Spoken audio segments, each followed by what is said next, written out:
Hello दोस्तों, कैसे हैं आप लोग। तो हम लोग स्टैटिक इलेक्ट्रिसिटी पढ़ रहे हैं, फिजिक्स का फर्स्ट चैप्टर। इसमें हम इलेक्ट्रिक चार्ज के बारे में और इंडक्शन मेथड से किसी बॉडी को कैसे चार्जिंग किया जाएगा, आवेशन की विधि क्या होती है, और कंडक्टर और इंसुलेटर के बारे में बेसिक डिफरेंस पढ़ लिए थे। आज हम लोग पढ़ेंगे कूलाम का नियम। कूलाम का नियम क्या होता है। कूलाम का नियम समझने से पहले थोड़ा चार्ज के बारे में कंसेप्ट और क्लियर कर लेते हैं, ठीक है। हम लोग इंडक्शन द्वारा चार्जिंग मेथड लास्ट वीडियो में पढ़ लिया था। एक दो एग्जांपल लेकर थोड़ा सा और समझ लेते हैं कि किसी बॉडी को, किसी मेटल के धातु के गोले को कैसे चार्ज किया जा सकता है। हम यहाँ पर एक एग्जांपल लेते हैं कि मान लीजिए कोई गोला ए है, ये मेटल का बना है, कॉपर का बना है, एल्यूमिनियम का बना है, चांदी का बना है, किसी भी चीज़ का ये बना हो सकता है, ठीक है। अब हमको इसको चार्ज करना है। इसको चार्ज करने का हमने इंडक्शन मेथड बताया, प्रेरण मेथड। इंडक्शन मेथड वो होता है जब कोई दो धातु आपस में टच ना हो, संपर्क में ना हो, फिर भी उसका इफेक्ट किसी दूसरे बॉडी पर आए, इसी को इंडक्शन प्रॉपर्टी कहते हैं। जैसे हम यहाँ पर कांच का छड़ लिए थे, रॉड लिए थे, ठीक है, ये ऐसे लिए थे। तो हम वहाँ पर पिछली वीडियो में हम लोग कांच का जो छड़ लिए थे पॉजिटिव चार्ज का लिए थे, पॉजिटिव चार्ज का कांच का छड़ लिए थे। मान लीजिए कोई रॉड है जिस पर निगेटिव चार्ज है इसमें, ठीक है। निगेटिव चार्ज वाले किसी रॉड को, किसी छड़ को हम इस गोले ए के पास ला कर के रख दिए। हम इसमें टच नहीं करेंगे, हम इसके पास सिर्फ लाकर रखेंगे। तो इस गोला जो ए है इसके अंदर क्या होगा, इसके अंदर ये होगा कि ये निगेटिव चार्ज है, ठीक है। तो इसके अंदर, ये मेटल का बना है तो इसके अंदर फ्री इलेक्ट्रॉन होते हैं, और फ्री इलेक्ट्रॉन पे कौन सा चार्ज होता है, नेगेटिव चार्ज होता है। तो जब निगेटिव चार्ज होता है तो ये इसके पास में जो नेगेटिव चार्ज होंगे ये क्या करेगा, उसको ढकेलेगा। क्योंकि हम पढ़े हैं कि नेगेटिव और नेगेटिव चार्ज में हमेशा रिपल्सन का फोर्स लगता है, प्रतिकर्षण बल लगता है, और नेगेटिव और पॉजिटिव हमेशा आकर्षण बल लगता है। तो ये नेगेटिव चार्ज, ये छड़ भी है, और इसमें जो फ्री इलेक्ट्रॉन है वो भी नेगेटिव चार्ज है। और जब नेगेटिव दो धातुओं को पास में लाएंगे तो क्या करेंगे, धकेलेंगे। तो इस पोर्शन का जो नेगेटिव चार्ज होंगे, जो इलेक्ट्रॉन होंगे, ये भाग करके उधर चले जाएंगे। तो ये इलेक्ट्रॉन यहाँ से भाग करके इधर आकर के इकट्ठा हो जाएंगे, ठीक है। ये इलेक्ट्रॉन यहाँ पर इकट्ठा हो गया, ठीक है। अब इस बॉडी के एक पोर्शन से इलेक्ट्रॉन यहाँ से निकल गए और यहाँ पर इकट्ठा हो गए। तो हम क्या बोल सकते हैं, यहाँ से इलेक्ट्रॉन यहाँ पर विस्थापित हुए हैं, प्रतिस्थापित हुए हैं। और जब इलेक्ट्रॉन किसी एक जगह से दूसरी जगह ट्रांसफ़र होते हैं तो उस पार्ट में कौन सा चार्ज होता है, पॉजिटिव चार्ज हो जाता है, ठीक है। इसमें क्या आ गया, पॉजिटिव चार्ज, ठीक है। समझ ले, इस नेगेटिव रॉड को, ये नेगेटिव में है, ठीक है, नेगेटिव चार्ज है, ठीक है। इस नेगेटिव चार्ज वाले रॉड को जब इस धातु के गोले ए के पास हम रखे हैं, तो चूँकि ये नेगेटिव पदार्थ है, इसीलिए इस धातु के अंदर जो इलेक्ट्रॉन्स हैं जिस पर नेगेटिव चार्ज होता है उसको ये ढकेलता है दूर, प्रतिकर्षण बल लगाता है। तो ये इलेक्ट्रॉन यहाँ से भाग करके इधर चले जाते हैं, दूर चले जाते हैं। चूँकि ये इसका पृष्ठ है, अब इससे आगे तो जा नहीं सकता, हवा में तो कूद नहीं जाएगा, ये इस धातु के सरफेस को नहीं छोड़ सकता है, ठीक है। इसलिए यहाँ आकर के यहाँ पर इकट्ठा हो जाएगा। भोजपुरी में बोलेंगे तो बिटूर जाएगा, सारे इलेक्ट्रॉन यहाँ पर जा कर के इकट्ठा हो जाएंगे। तो जब ये इलेक्ट्रॉन यहाँ से जा रहे हैं तो यहाँ पर खाली जगह हो जाएंगे, और ये इतना पोर्शन इलेक्ट्रॉन को दे रहा है, तो ये पॉजिटिव चार्ज हो गया, ये नेगेटिव चार्ज हो गया। ये समझ लिए कि इस बॉडी पे पॉजिटिव और नेगेटिव कहाँ से आया। ये हमारा उद्देश्य है, इस बॉडी ए को चार्ज करना। तो हमें पॉजिटिव और नेगेटिव दोनों चार्ज इस बॉडी पे मिल गया है। अब हम चाहते हैं कि कोई एक ही चार्ज हो इस पे, या तो पॉजिटिव चार्ज हम करना चाहते हैं कि इस पूरे बॉडी ए पर, गोले ए पर सिर्फ पॉजिटिव चार्ज हो। तो हम क्या करेंगे, इस बॉडी ए को हम किसी तार द्वारा ग्राउंड में कनेक्ट कर देंगे, ठीक है। तार द्वारा क्या किए, ग्राउंड कर दिए। ग्राउंड जो होता है, ज़मीन, धरती, जो भूमि होता है, इसमें इलेक्ट्रॉनों का भंडार है, इनफाइनाइट इलेक्ट्रॉन है। ये सारे इलेक्ट्रॉन को अपने अंदर सोखने की क्षमता रखती है। दुनिया का सबसे बड़ा सुचालक पदार्थ पृथ्वी है। ये अपने अंदर अनंत इलेक्ट्रॉनों को सोख सकती है। इसीलिए जब हम देखते हैं कि किसी गांव में या रास्ते में 11,000 वोल्टेज की या 220 kV वोल्टेज की तार जब ज़मीन पर गिरी रहती है और हम बगल में तार वहाँ गिरा है और 1 मीटर दूरी पर भी हम खड़े रहते हैं तो हमें करंट नहीं मारता है, कुछ इफेक्ट नहीं होता है, क्योंकि उस तार में जो सप्लाई है, जो भी आ रही है, जो भी फ्री इलेक्ट्रॉन फ्लो हो रहे हैं, वो धरती अपने अंदर खींच ले रही है, अपने अंदर सोख ले रही है और हमारे बॉडी तक नहीं आ पाता है। तो धरती में अनंत इलेक्ट्रॉनों को सोखने की, इलेक्ट्रिक करंट को अपने अंदर लेने की क्षमता है। ठीक है, तो ये जो धरती है ये क्या करेगी, ये जो इलेक्ट्रॉन यहाँ पर इकट्ठा हुए थे इन सभी इलेक्ट्रॉनों को अपने अंदर खींच लेगी। ठीक है, सारे इलेक्ट्रॉनों को यहाँ पर खींच लेगी। अब यदि हम इस रॉड को हटा देते हैं, ठीक है, इस रॉड को मान लीजिए हम हटा दिए हैं और इस तार को ऐसे जोड़े हुए हैं, तो क्या होगा, इसके अंदर की जो इलेक्ट्रॉनें थी धरती ने अपने अंदर खींच लिया था, जब इस इफेक्ट को हटा देंगे तो ये इलेक्ट्रॉन पुनः इसके पास वापस आ जाएंगे, जैसा उदासीन अवस्था में था वैसा ये उदासीन अवस्था में ये गोला हो जाएगा। इसीलिए ये जो पॉजिटिव चार्ज हैं ये इस अर्थ में नहीं जाएंगे, क्योंकि ये नेगेटिव इस पॉजिटिव को अपने पास खींच के रखेगा, उधर जाने ही नहीं देगा, सिर्फ नेगेटिव चार्ज ही अंदर जा पाएंगे। तो हम क्या करेंगे, इस तार को हम काट देते हैं, इस तार को हम निकाल देते हैं, ऐसा कनेक्शन खोल देते हैं और इसको हटा देते हैं। काटने के बाद जब इलेक्ट्रॉन सारे इसमें आ गए तो क्या होगा, इसके अंदर सिर्फ पॉजिटिव चार्ज रह जाएगा। ठीक है, इसके अंदर पॉजिटिव चार्ज रहेगा जो इस बॉडी के पूरे सरफेस पे फैल जाएगा। ठीक है, क्योंकि नेगेटिव चार्ज ग्राउंड हो गया। अब इसको हम हटा दिए, जब इसको हटाएंगे तो ये जो गोला ए है क्या हो गया, पॉजिटिव चार्ज हो गया।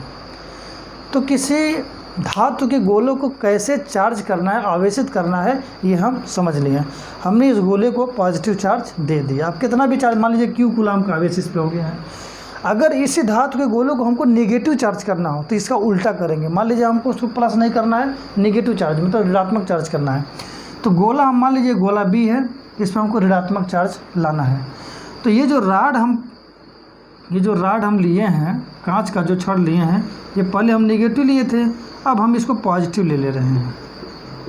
अब क्या है, इसको हम पॉजिटिव ले, पॉजिटिव चार्ज का, धनात्मक चार्ज का एक रॉड, एक कांच के छड़ को इस बी मेटल के बने हुए इस बी गोले के पास जब हम रखते हैं तो इंडक्शन प्रॉपर्टी द्वारा क्या होगा कि इसके अंदर के जो इलेक्ट्रॉनें होंगे ये सारे क्या करेंगे, इधर भागने की, ये प्लस है तो इलेक्ट्रॉन को क्या करेगा, अपनी तरफ खींचेगा, माइनस को अपनी तरफ खींचेगा। यहाँ पर इलेक्ट्रॉन क्या करता था, दूर धकेलता था, तो सारे इलेक्ट्रॉन यहाँ आ जाएंगे, इकट्ठा हो जाएंगे। ठीक है, सारे इलेक्ट्रॉन क्या हो गया, इकट्ठा हो गए यहाँ पर। अब इधर इलेक्ट्रॉन जब आ गए, इकट्ठा हो गए, तो इधर कौन सा चार्ज हो जाएगा, पॉजिटिव चार्ज हो जाएगा। ठीक है, इस पर क्या हो जाएगा, पॉजिटिव चार्ज हो जाएगा। अब हम क्या, पॉजिटिव चार्ज क्यों आया, क्योंकि यहाँ के इलेक्ट्रॉन सब इधर आ गए हैं, तो ये वाला पोर्शन पॉजिटिव हो जाएगा, यहाँ इलेक्ट्रॉनों की अधिकता हो जाएगी तो इस पर नेगेटिव चार्ज होगा। हम लोग पढ़े हैं कि इलेक्ट्रॉनों की जब कमी होती है तो पॉजिटिव चार्ज आता है, इलेक्ट्रॉनों की जब अधिकता होती है तो नेगेटिव चार्ज होता है, इसलिए यहाँ पर पॉजिटिव चार्ज है। अब हम फिर वही काम करते हैं कि इस बॉडी को यहाँ से एक तार द्वारा अर्थ से कनेक्ट कर देते हैं। जब इसको हम अर्थ से कनेक्ट करते हैं तो क्या होगा, ये पॉजिटिव चार्ज है, ये अपने अंदर इलेक्ट्रॉनों को खींचता है। ठीक है, तो ये इलेक्ट्रॉनों का भंडार है, पृथ्वी क्या है, इलेक्ट्रॉनों का भंडार है। तो ये जो इलेक्ट्रॉन पृथ्वी से ऊपर आने लगेंगे, इलेक्ट्रॉन ऊपर आ करके ये जो पॉजिटिव चार्ज है इसको निष्क्रिय कर देंगे। अगर मान लीजिए यहाँ पर 10 पॉजिटिव चार्ज हैं, 10 इलेक्ट्रॉन हैं, 10 होल्स हैं, तो 10 इलेक्ट्रॉन आकर इसको निष्क्रिय कर देंगे। 10 प्लस है तो 10 माइनस आकर के इसको निष्क्रिय कर देंगे, इस पॉजिटिव को निष्क्रिय कर देंगे।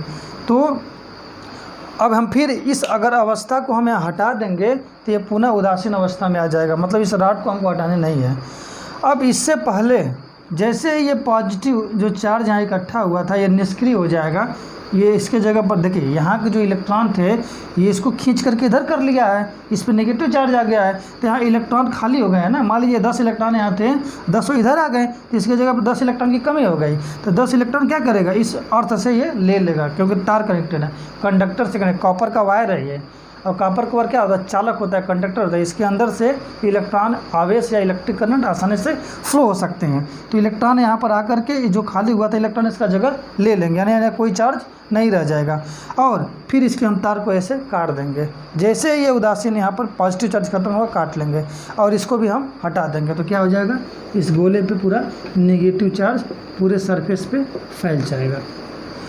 तो किसी भी बॉडी को, किसी धातु के गोलों को किस प्रकार चार्ज किया जाता है, पॉजिटिव और नेगेटिव, ये दोनों एग्जाम्पल से हम डिटेल्स समझ गए हैं। ठीक है, अब ये इसको हम चार्ज कर रहे हैं, तो अब चार्ज के बारे में समझ लेते हैं। चार्ज में एक फार्मूला हम लोग पढ़ते आ रहे हैं, चार्ज बराबर आवेश गुणे एक इलेक्ट्रॉन का इलेक्ट्रिक चार्ज, मतलब Q is equal to n e, Q is equal to n into e, जहाँ एन नंबर ऑफ इलेक्ट्रॉन्स हैं which is transfer from one body to another body, on the electron e for electron, charge of one electron, e का value होता है 1.6 into 10⁻⁻19 coulomb. ठीक है, ये होता है ई की value. Q is equal to n e पढ़ते हैं, ये इसका फार्मूला है कि कितने इलेक्ट्रॉन एक बॉडी से दूसरे बॉडी में जा रहे हैं। जो इलेक्ट्रॉन देगा उस पर पॉजिटिव चार्ज, जो इलेक्ट्रॉन लेगा उस पर नेगेटिव चार्ज। इस Q is equal to n के बारे में हम और भी बहुत डिटेल पढ़ाए हैं, जो बेसिक कंसेप्ट ऑफ इलेक्ट्रिसिटी का जो टॉपिक है उसमें बहुत ही ज़्यादा डिटेल पढ़ाए हैं।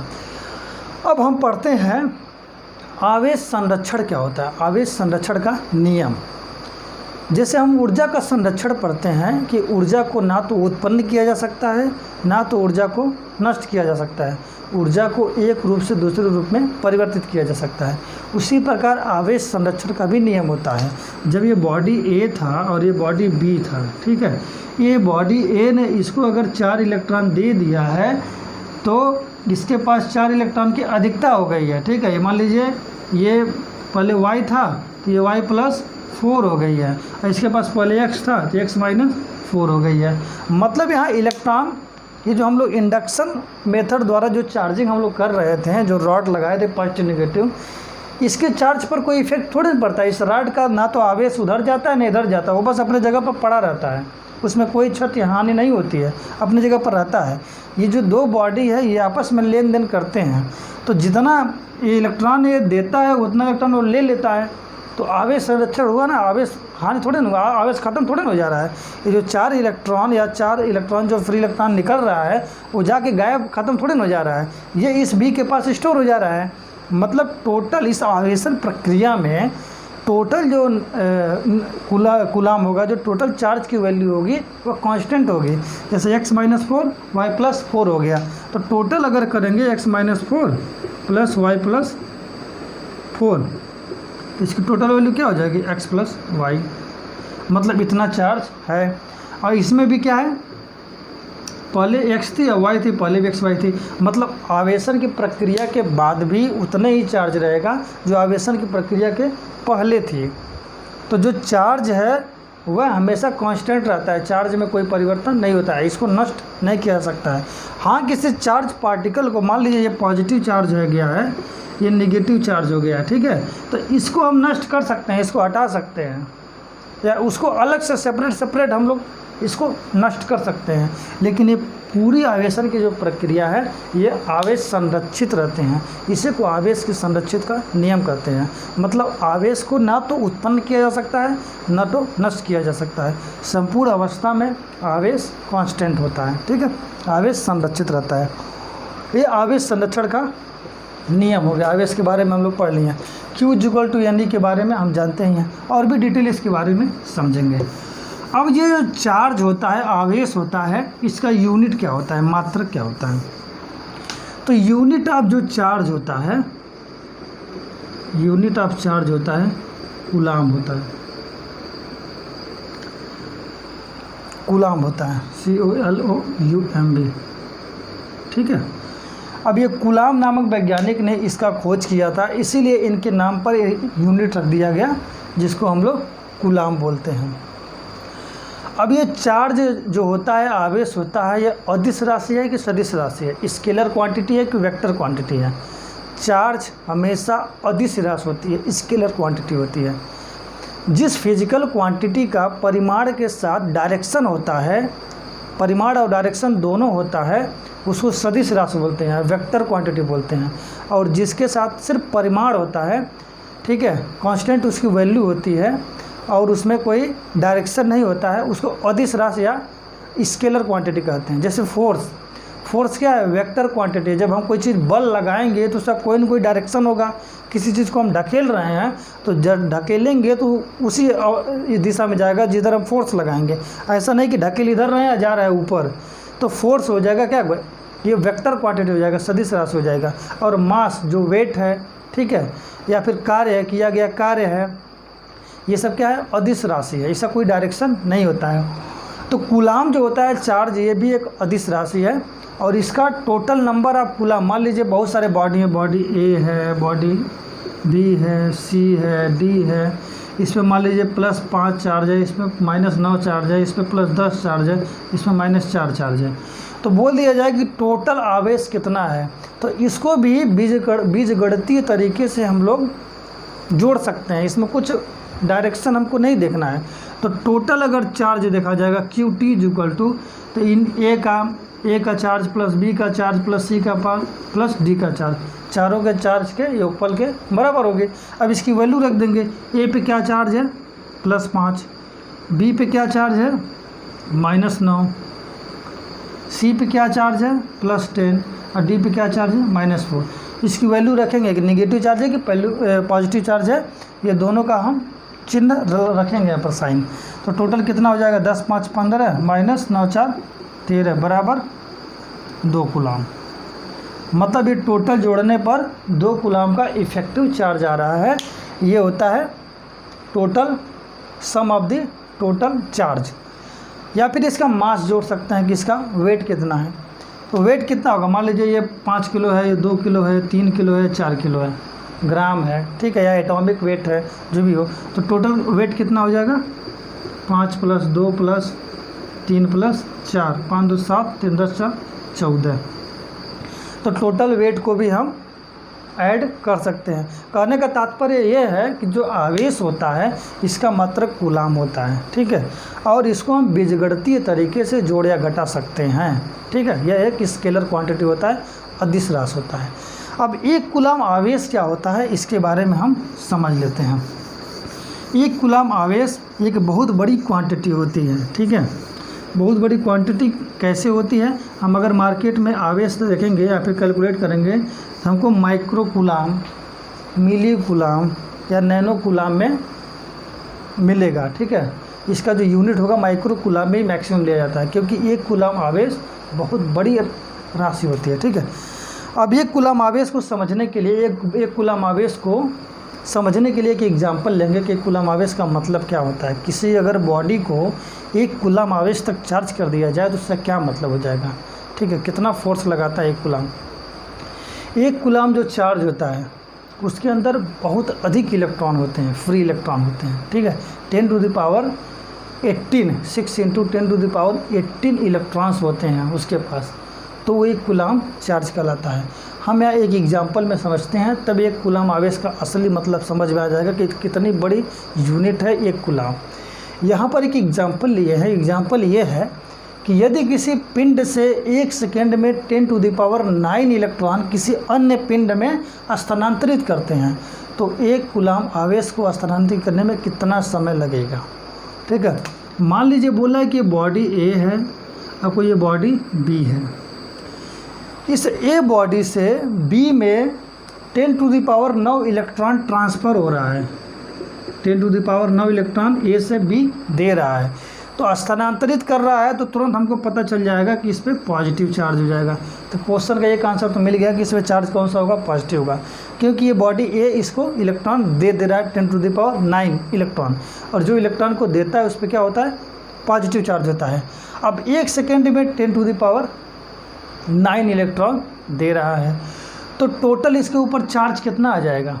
मतलब यह number of electron which is transfer from one body to another body 10⁹ electron, इतना इलेक्ट्रॉन दिया है। तो इस बॉडी ए पर चार्ज कितना हो जाएगा, चार्ज पढ़ें Q = N × E, ठीक है, नंबर ऑफ टोटल इलेक्ट्रॉन जो ट्रांसफ़र हो रहा है और एक इलेक्ट्रॉन का चार्ज कितना है। तो Q का वैल्यू कितना हो जाएगा, N का वैल्यू 10⁻9 और E की वैल्यू 1.6 × 10⁻19। तो Q = क्या हो जाएगा 1.6 × 10⁻10 कूलाम। मतलब जब 10⁻9 इलेक्ट्रॉन इस पर A से B ट्रांसफ़र कर रहा है तो इस बॉडी A पर 1.6 × 10⁻10 कूलाम का चार्ज हो जा रहा है, आवेशित हो जा रहा है। ये कौन सा चार्ज होगा, पॉजिटिव चार्ज, क्योंकि ये इलेक्ट्रॉन को दिया है, ठीक है। अब ये एक सेकेंड में 1.6 × 10⁻10 कूलाम आवेश को ट्रांसफ़र कर रहा है A से B तक, ठीक है। तो एक कूलाम आवेश को स्थानांतरित करने में कितना समय लग जाएगा, ठीक है। इसका एग्जांपल हम लोग समझ लेते हैं कि एक कूलाम आवेश को ट्रांसफ़र करने में इतने कूलाम को आवेश में 1 सेकेंड में ट्रांसफ़र कर रहा है। तो एक कूलाम को कितना करेगा, एक कूलाम आवेश को ट्रांसफ़र करने में किया गया जो समय T = होगा, ये होगा 1/1 कूलाम अपान, ये कूलाम प्रति सेकेंड है ना, 1 सेकेंड में कर रहा है तो इतना कूलाम प्रति सेकेंड, 1.6 × 10⁻10 कूलाम प्रति सेकेंड, ठीक है। मान लीजिए कि एक कूलाम आवेश को A से B ट्रांसफ़र करने में स्मॉल t सेकेंड का समय लग रहा है, ठीक है।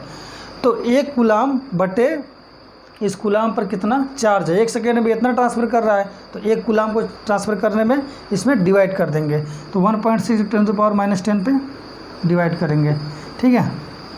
तो कितना आ जाएगी 1/8.85 करके आएगा कुछ, 8.85 × 10⁻, या फिर ऐसे रख लेते हैं इसको 1.6 × 10⁻+10 सेकेंड, इतना आएगा सेकेंड। मतलब एक कूलाम आवेश को A से B ट्रांसफ़र करने में 1/1.6, अब इसको 1 में डिवाइड करेंगे कुछ 8 पॉइंट समथिंग के रूप में आएगा, ठीक है। इसमें 10⁸ सेकेंड का समय लग रहा है। अब इस सेकेंड को हम किस में कन्वर्ट करते हैं, मिनट में कन्वर्ट करते हैं, घंटा में कन्वर्ट कर सकते हैं, दिन में कन्वर्ट कर सकते हैं, महीने में या वर्ष में कन्वर्ट कर सकते हैं। तो एक वर्ष में कितने सेकेंड होते हैं, एक वर्ष में कितने सेकेंड होते हैं देख लेते हैं। एक वर्ष में कितने दिन होते हैं, 365 दिन होते हैं, ठीक है। एक दिन में कितने घंटे होते हैं, 24 घंटे होते हैं। 24 घंटे में कितने मिनट होते हैं, ये 24 घंटे होते हैं। एक घंटे में कितने मिनट होते हैं, 60 मिनट होते हैं। और 60 मिनट में कितना सेकंड होते हैं, 60 सेकंड होते हैं। मतलब अगर इस 10⁸ सेकेंड को अगर हम वर्ष में बदलना चाहें इसमें डिवाइड कर सकते हैं। इसको डिवाइड कर देंगे 365 × 24 × 60 × 60। अगर इस पूरी प्रक्रिया को कैलकुलेट करेंगे आप तो इसकी जो वैल्यू आएगी 198 वर्ष आ जाएगी, 198 वर्ष, या बोल सकते हैं 200 साल, लगभग 200 साल। यहाँ पर हम क्या देख रहे हैं कि इस बॉडी A से एक कूलाम आवेश को ट्रांसफ़र करने के लिए बॉडी B में 200 साल लग जाएंगे। सोचिए एक कूलाम कितनी बड़ी वैल्यू है कि आज अगर कोई इंसान किसी एक बॉडी से दूसरे बॉडी में एक कूलाम आवेश A से B ट्रांसफ़र करना शुरू करें तो उसको 3 से 4 बार उसको पैदा होना पड़ेगा। 200 साल, अगर 50 साल एवरेज लिया जाए तो 4 बार पैदा लेंगे तब जाके एक कूलाम आवेश को ट्रांसफ़र कर पाएंगे। 100 साल लिया जाए तो 2 बार पैदा होना पड़ेगा उसको। मतलब इस सिर्फ एक कूलाम आवेश को A से B ट्रांसफ़र करने के लिए लगभग 200 साल लग जाएंगे। सोचिए एक कूलाम आवेश कितनी बड़ी फिजिकल क्वांटिटी होती है। इसीलिए हम लोग इसको माइक्रो कूलाम या मिली कूलाम या नैनो कूलाम में, ठीक है, कैलकुलेट करते हैं, ठीक है। तो एक कूलाम आवेश की कितनी बड़ी वैल्यू होती है इसके बारे में हम लोग समझ गया। अब हम लोग पढ़ते हैं कूलाम का नियम, ठीक है। कूलाम के बारे में, आवेश के बारे में, चार्ज के बारे में बहुत ही डिटेल हम लोग पढ़ लिए कैसे चार्ज करते हैं, क्या होता है इसका फार्मूला क्या होता है, या एक कूलाम का मतलब क्या होता है, इसके बारे में हम लोग समझ लिए। अब हम लोग समझते हैं कूलाम का नियम। हम लोग दो शब्द का बहुत अधिक उपयोग कर रहा है, आकर्षण और प्रतिकर्षण, अट्रैक्शन फोर्स, रिपल्सन फोर्स, दो चीज़ का बहुत ज़्यादा हम लोग डिस्कस कर रहे हैं।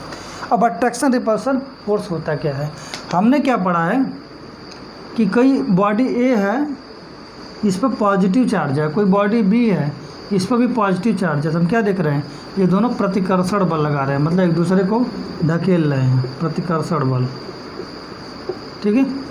और यही बॉडी ए है, इस पर अगर नेगेटिव चार्ज है और बॉडी बी पर भी नेगेटिव चार्ज है, तो ये भी एक दूसरे को क्या कर रहे हैं, ढकेल रहे हैं, मतलब इस पे भी प्रतिकर्षण बल लग रहा है, ठीक है, इस पर भी प्रतिकर्षण बल लग रहा है। और यही बॉडी ए अगर पॉजिटिव चार्ज है, देखो पॉजिटिव चार्ज नेगेटिव चार्ज कैसे करते हैं अभी हम लोग पीछे समझे हैं। कोई गोला है, इसको पॉजिटिव चार्ज इंडक्शन मेथड द्वारा जो किए हैं, हम नेगेटिव पॉजिटिव जैसा चाहे वैसा चार्ज कर सकते हैं बाय द इंडक्शन लॉ। तो इसको मान लीजिए ए को हमने पॉजिटिव कर दिया और बी को हमने नेगेटिव कर दिया, तो इन दोनों के अंदर जो फोर्स आएगा ये प्रतिकर्षण का नहीं आएगा, ये आकर्षण का है, ये दूसरे को खींचने लगेंगे, ठीक है, यही हो जाएगा आकर्षण बल, ठीक है। तो दो प्रकार का बल यहाँ देखना है, प्रतिकर्षण बल और आकर्षण बल। तो कूलाम का नियम यही बताते हैं कि इन दोनों आवेशों के बीच लगने वाला बल क्या होता है। इसका फार्मूला जनरेट करेंगे कि एक्चुअल में इसको न्यूमेरिक वैल्यू क्या होगी, कितना बल आकर्षण या प्रतिकर्षण इन दोनों आवेशों के बीच में लग रहा है। वह किस पे डिपेंड करेगा, वो डिपेंड करेगा कितना दूर दोनों आवेश से रखे हैं, ठीक है, इस पर डिपेंड करेगा, या दोनों पर कितना कूलाम का आवेश है, इसकी क्वांटिटी कितनी है, कितने कूलाम का आवेश रखा है, इस पर डिपेंड करेगा। यही कूलाम के नियम बताते हैं।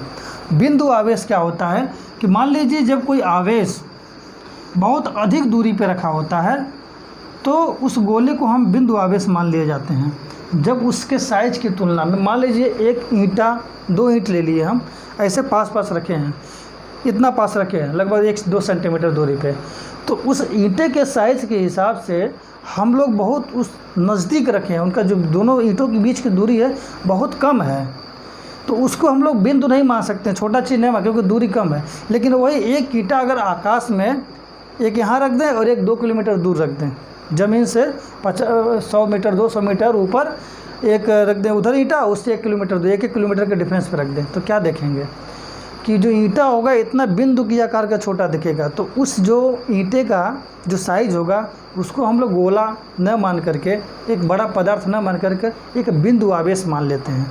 वही एग्जाम्पल है कि मान लीजिए कोई बॉडी है, कोई चार्ज बॉडी है, कोई गोला है मेटल का, अगर वह बहुत दूरी, मतलब उसके साइज़ के कंपेयरिंग में बहुत दूरी पर रखा है, तो उसको हम बिंदु आवेश के रूप में कंसीडर करते हैं, ठीक है। तो कूलाम का नियम बिंदु आवेश से शुरू होता है। कूलाम का नियम ये कहता है कि प्रयोगों द्वारा ये देखा गया कि जब कोई पॉजिटिव चार्ज ए, ये कोई बिंदु आवेश है पॉजिटिव ए, और कोई पॉजिटिव चार्ज बी एक दूसरे के पास ला रहे हैं, तो इसके अंदर जो प्रतिकर्षण बल लग रहा है यह बहुत अधिक लग रहा है, और जैसे जैसे इसको हम दूर कर रहे हैं तो इसकी प्रतिकर्षण बल कम होता जा रहा है।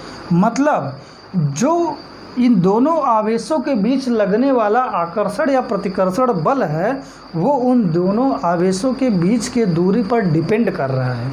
अगर यही एक पॉजिटिव और एक नेगेटिव ले लें हम, तो इसके अंदर आकर्षण बल लगेगा, ठीक है, और यही दोनों पॉजिटिव रहेगा तो इसके अंदर प्रतिकर्षण बल लगेगा। बल कोई भी हो, आकर्षण हो या प्रतिकर्षण बल हो, वह इन दोनों आवेशों के बीच की दूरी पर डिपेंड कर रहा है। किस प्रकार का डिपेंड कर रहा है, तो कूलाम ने प्रैक्टिकली ये देखा कि इन दोनों आवेशों का जो बीच का दूरी है वह इसके बल पर लगने वाला जो फोर्स है, प्रतिकर्षण आकर्षण बल, उसके व्युत्क्रमानुपाती होती है। मतलब कि इन दो आवेशों के बीच में लगने वाला आकर्षण या प्रतिकर्षण बल F उन दोनों आवेशों के बीच के दूरी के वर्ग के व्युत्क्रमानुपाती होती है, ठीक है। यानी F is directly proportional to the 1/r²। मान लीजिए इसके बीच की दूरी स्मॉल r है, ठीक है। किन्हीं दो आवेशों के बीच लगने वाला आकर्षण या प्रतिकर्षण बल उन दोनों आवेशों के बीच के दूरी के वर्ग के व्युत्क्रमानुपाती होता है। ये कूलाम का फर्स्ट नियम है, ठीक है। और दूसरा क्या है कि इन दोनों आवेशों के बीच में कितना बल है, ये दूरी पे तो डिपेंड कर रहा है, ये इस चीज़ पे भी डिपेंड कर रहा है कि इन दोनों आवेशों पर चार्ज कितना है, इनके आवेशों पर भी डिपेंड कर रहा है। मतलब कि इन दो आवेशों के बीच लगने वाला आकर्षण या प्रतिकर्षण बल उन दोनों आवेशों के गुणनफल के समानुपाती होता है। अर्थात F is also directly proportional Q1 into Q2। मान लीजिए इस बॉडी A पर जो चार्ज है वह Q1 कूलाम है और बॉडी B पे चार्ज है वो Q2 कूलाम है। तो इन दोनों बॉडी के बीच लगने वाला जो प्रतिकर्षण बल है वह इन दोनों बॉडी के आवेशों के गुणनफल के समानुपाती होता है, ठीक है। और अगर पॉजिटिव नेगेटिव चार्ज है तो मतलब इन दोनों बॉडी के बीच लगने वाला जो आकर्षण बल है वह इन दोनों बॉडी पर जो इलेक्ट्रिक चार्ज है उनके गुणनफल के समानुपाती होता है, ठीक है। अर्थात कूलाम का नियम सबसे पहले यह कहता है कि किन्हीं दो बिंदु आवेशों के बीच लगने वाला आकर्षण या प्रतिकर्षण बल उन दोनों आवेशों के बीच के दूरी के वर्ग के व्युत्क्रमानुपाती होता है एवं उन दोनों आवेशों के मात्रा के गुणनफल के समानुपाती होता है। तो यहाँ पर दो इक्वेशन बन जाते हैं, इक्वेशन नंबर 1 और इक्वेशन नंबर 2। अब हम फिजिकल क्वांटिटी में पढ़े हैं, जब कोई एक फिजिकल क्वांटिटी किन्हीं दो या दो से अधिक फिजिकल क्वांटिटी के समानुपाती में होती है तो वह उसके गुणनफल के भी समानुपाती में होती है। मतलब F जो फोर्स है, आकर्षण या प्रतिकर्षण बल है, यह इन दोनों के गुणनफल के भी समानुपाती हो गया, अर्थात Q1 Q2/r²। Equation number 3। अर्थात F is also directly proportional Q1 into Q2/r², जहाँ Q1 बॉडी A का चार्ज है, Q2 बॉडी B का चार्ज है, दोनों पे पॉजिटिव चार्ज है और R इन दोनों आवेशों के बीच की दूरी है। अब इस प्रोपोर्शनल चिन्ह को हटाने के लिए हम एक कांस्टेंट मानते हैं। इसको हटाने के लिए क्या करते हैं, एक कांस्टेंट मान लेते हैं। मान लीजिए इसको इक्वल चिन्ह बनाने के लिए हम एक कांस्टेंट K ले रहे हैं, तो Q1 Q2/r²। अर्थात यहाँ एक फार्मूला क्या निकल गया, कैपिटल F आकर्षण या प्रतिकर्षण बल बराबर small k into Q1 Q2/r²। This is the formula of attraction and repulsion force of the two charge, ठीक है। मतलब किसी भी कूलाम का नियम क्या कहता है कि कोई दो चार्ज यदि स्मॉल r दूरी पर रखे हों और उन दोनों आवेशों पर चार्ज की जो मात्रा Q1 और Q2 हो तो उस पर लगने वाला जो आकर्षण या प्रतिकर्षण बल होगा उसका formula F is equal to K into Q1 Q2/r² होगा। अब यहाँ जो K है एक कांस्टेंट है, K की जो वैल्यू होती है वो कितनी होती है, K इज इक्वल टू होता है 9 इंटू 10⁹, ठीक है, न्यूटन स्क्वायर मीटर स्क्वायर प्रति कूलाम स्क्वायर। अब यदि यूनिट ऑफ K निकालना हो कि ये जो कांस्टेंट है इसका यूनिट क्या हो जाएगा, तो K की वैल्यू कैलकुलेट कर सकते हैं। K इज इक्वल टू क्या हो जाएगा, F into r²/Q1 into Q2, ये हो जाएगा, ठीक है। अब unit of K is equal to unit of force क्या होता है, न्यूटन। यूनिट ऑफ डिस्टेंस है, ये दोनों के बीच का डिस्टेंस है तो मीटर होता है, तो metre square upon unit of coulomb, तो Q1 का भी कूलाम Q2 का भी कूलाम, तो क्या हो जाएगा कूलाम स्क्वायर C²। इसी को हम लिख सकते हैं न्यूटन मीटर स्क्वायर कूलाम पर घाते -2, तो यूनिट ऑफ K हो जाएगा न्यूटन मीटर स्क्वायर प्रति कूलाम स्क्वायर।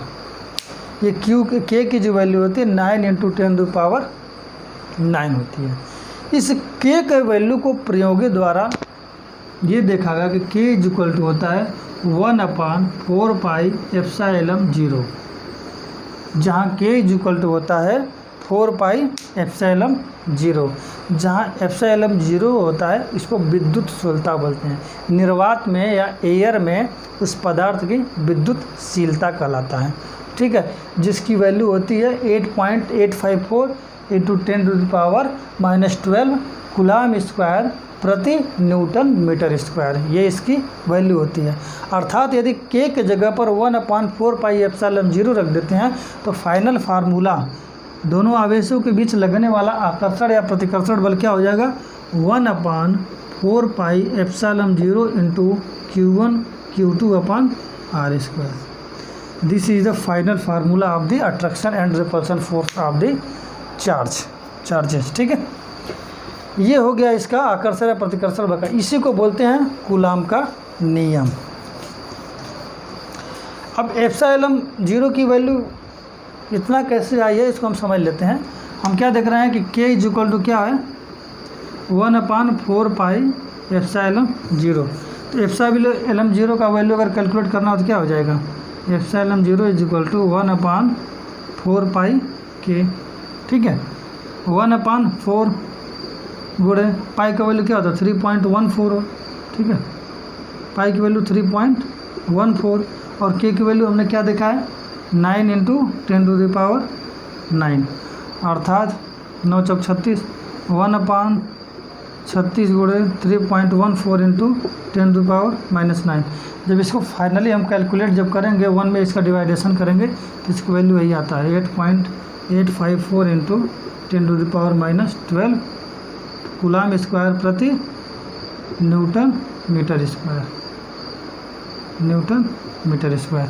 इसका ये किस प्रकार से इसका यूनिट आता है इसको भी हम लोग समझ सकते हैं पक्षांतर करके, ठीक है। यूनिट ऑफ एप्सिलॉन 0 तिरक गुणा करेंगे तो एप्सिलॉन 0 यहाँ आ जाएगा या फिर यहाँ आ जाएगा, तो unit of epsilon 0 equal to क्या हो जाएगा कूलम के स्क्वायर अपॉन फोर्स का स्क्वायर, मतलब न्यूटन स्क्वायर मीटर स्क्वायर, यही होता है। यूनिट ऑफ विद्युतशीलता जो होती है, परमेबिलिटी जो होती है, वो कूलम स्क्वायर प्रति न्यूटन मीटर स्क्वायर होता है। इसका डेरिवेशन कर सकते हैं, ठीक है, इसका बीमी सूत्र भी हम निकाल सकते हैं। तो इसी को ओवरऑल को हम कूलम का नियम बोलते हैं। तो कूलम का नियम एक बार फिर से हम लोग रिवीजन कर लेते हैं कि दो बिंदु आवेशों के बीच लगने वाला आकर्षण या प्रतिकर्षण बल उन दोनों आवेशों के गुणनफल के समानुपाती एवं उन दोनों आवेशों के बीच के दूरी के वर्ग के व्युत्क्रमानुपाती होता है।